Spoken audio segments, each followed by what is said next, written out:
Harry Potter, जिसके माता पिता को दुष्ट शैतानी जादूगर वोल्डेमॉर्ट ने धोखे से मारा, जिसने हैरी को मारने की कोशिश में खो दी अपनी शक्तियां और हैरी को छोड़ दिया अपनी किस्मत पर। हैरी ऐसा अभागा लड़का था जिसे अपने माता पिता का साथ न मिल सका। हॉगवर्ट्स जादू और तंत्र विद्यालय के हेडमास्टर, महान जादूगर एल्बस डंबलडोर हैरी को उसके एकमात्र रिश्तेदार डर्सली परिवार के पास छोड़ आते हैं। 10 साल बीत चुके हैं और हैरी का जीवन दुख, कष्ट और मायूसी से भरा है। हैरी को अनजाने में पता चलता है कि वह सांप से बात कर सकता है, सांप उसकी बात समझ सकता है और उसे इस बात का कतई भी एहसास नहीं कि वह यह बात उसके आने वाले जीवन के कई अनोखे रहस्यों में से एक बड़ा रहस्य है। The books rainbow presents detailed explanation of chapter 2 Harry Potter and the philosopher's stone written by J.K. Rowling. Mister और मिसेस डर्सली को जब उनका भांजा हैरी सीढ़ियों पर मिला था, उस घटना को लगभग 10 साल हो चुके हैं। हैरी सीढ़ियों के नीचे बनी अलमारी में सोता था, वही उसका कमरा था। आज डडली का जन्मदिन था और डर्सली परिवार आज बाहर घूमने जाने वाला है। जब भी डर्सली परिवार बाहर घूमने जाता था तो वे हैरी को अपनी पड़ोस में रहने वाली मिसेज फिक के पास छोड़ दिया करते थे, लेकिन आज वे ऐसा नहीं कर पाते हैं क्योंकि उन्हें पता चलता है कि मिसेज फिक का पैर टूट गया है।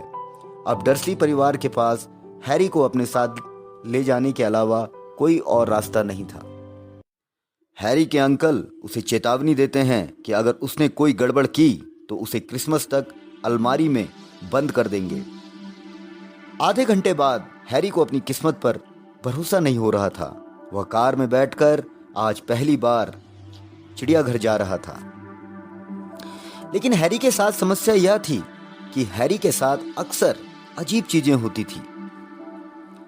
बहुत लंबे समय बाद हैरी की सुबह इतनी अच्छी गुजरी थी। वह इस बात का ध्यान रख रहा था कि डर्सली परिवार से थोड़ी दूर चले ताकि डडली, जो लंच टाइम तक जानवरों को देख देख कर बोर होने लगा था, कहीं उसे मारने का अपना प्रिय खेल शुरू न कर दे। चिड़ियाघर के नाग भवन में कांच के पीछे कई तरह की छिपकलियां और सांप थे। डड्डी ने वहां के सबसे बड़े सांप को जल्दी ढूंढ लिया जो गहरी नींद में सो रहा था।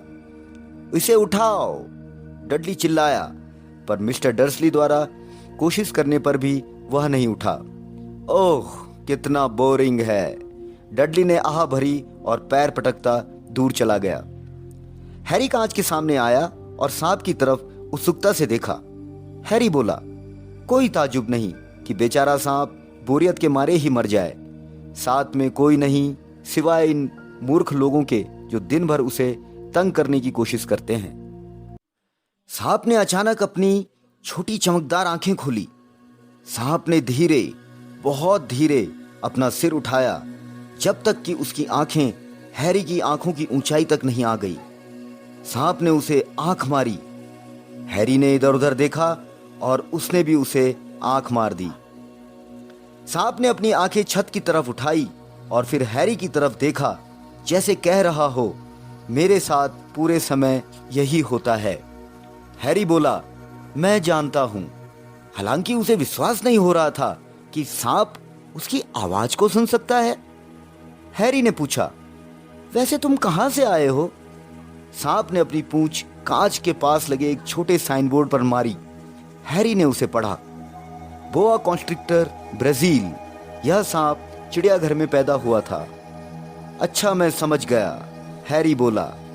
जैसे ही सांप ने अपना सिर हिलाया, हैरी के पीछे से एक कान फोड़ू आवाज आई, डडली, मिस्टर डर्सली, आइए और इस सांप को देखिए। डडली भागता हुआ आया और उसने हैरी की पसलियों में घूंसा मारते हुए कहा, तुम हटो।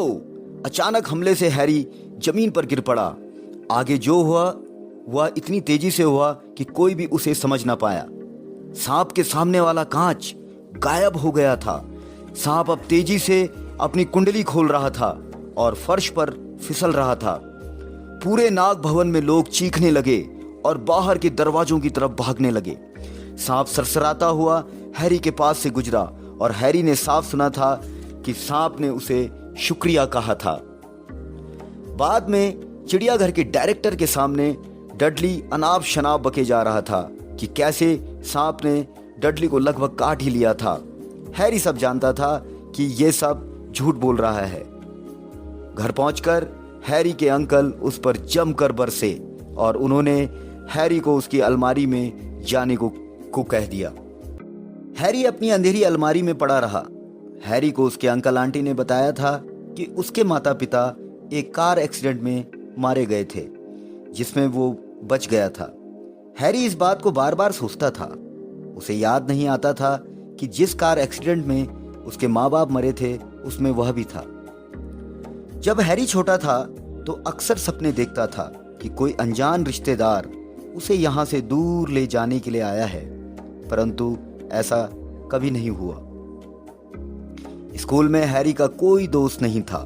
सब जानते थे कि डडली का गैंग ढीले ढाले पुराने कपड़े और टूटा चश्मा पहनने वाले हैरी पॉटर से नफरत करता था और स्कूल में कोई भी डडली के गैंग से पंगा नहीं लेना चाहता था।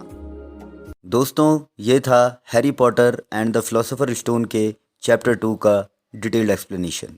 इसके आगे के चैप्टर्स का एक्सप्लेनेशन आपको आने वाली वीडियोस में मिलेगा। प्लीज़ मुझे लाइक करें, शेयर करें और सब्सक्राइब करें। Thank you.